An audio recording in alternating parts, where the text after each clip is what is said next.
Hi, welcome to a new episode of Pickleball 411. I'm Rusty, and this show from Pickleball Channel is all about providing helpful information about the sport of pickleball. Today, we're going to cover the basics of the dink and why it's so important. So, let's learn and play.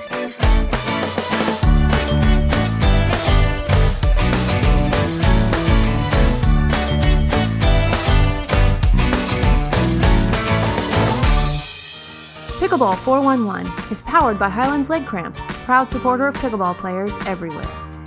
Here at Pickleball Channel, we talk a lot about dinking, or the soft game. But what exactly is a dink and how can it improve your game? Today we're going to hear from Pickleball Ambassador Tom Early. His advice has helped hundreds of people and grown the sport in his native Georgia. He's going to break down the basics of the dink and talk about why you need it. Hello, my name is Tom, and we're going to be discussing dinking as part of the soft game of pickleball. A dink really is a short drop shot that originates from the non-volley line that goes over the net and drops into the non-volley zone. And it has its own strategy and how to win a point from the dink. When people learn pickleball, they learn to hit the ball hard and continually hit the ball hard and never really know that the soft game exists. But once they confront a player that knows the soft game, then they find themselves at an extreme disadvantage immediately. So why do we need the dink?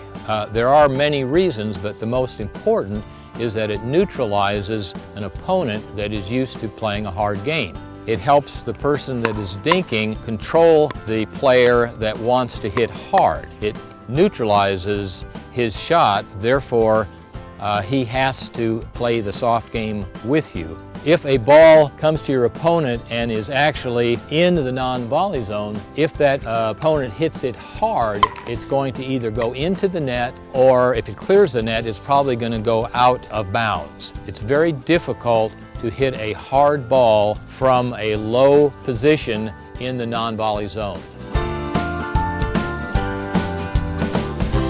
One thing that dinking does take, though, is a lot of patience. You may dink 4, 5, 6 times before you're actually set the point up in order to make a winner. Patience is extremely important because without it, people will tend to rush and hit the ball into the net or hit it high to where the opponent can smash it back to them.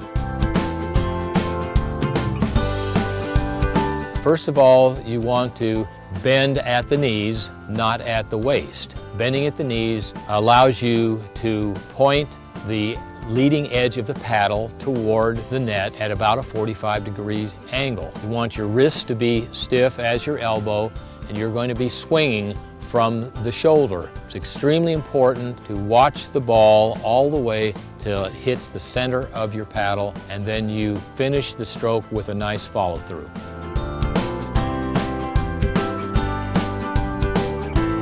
One last thing to consider in dinking is when you finish your dink, it's extremely important to bring your paddle back up into the ready position. You really don't know if your opponent is going to dink back to you or perhaps hit a slap shot. And with your paddle ready, you'll be able to handle either one.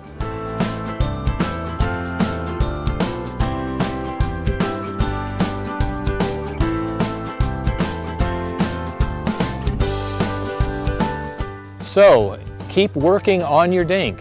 It will give you a very positive and new dimension to your game. So that's our Pickleball 411 for today. I really want to thank Tom for his time and his great advice about dinking. We really hope this has been helpful, and now there's only one thing left to do, and that's go play.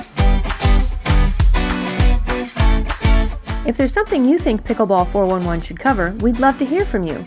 All you have to do is send us an email and tell us your idea. This episode of Pickleball 411 has been brought to you by Highlands Leg Cramps, America's #1 over-the-counter leg cramp medicine. For more information, go to highlands.com.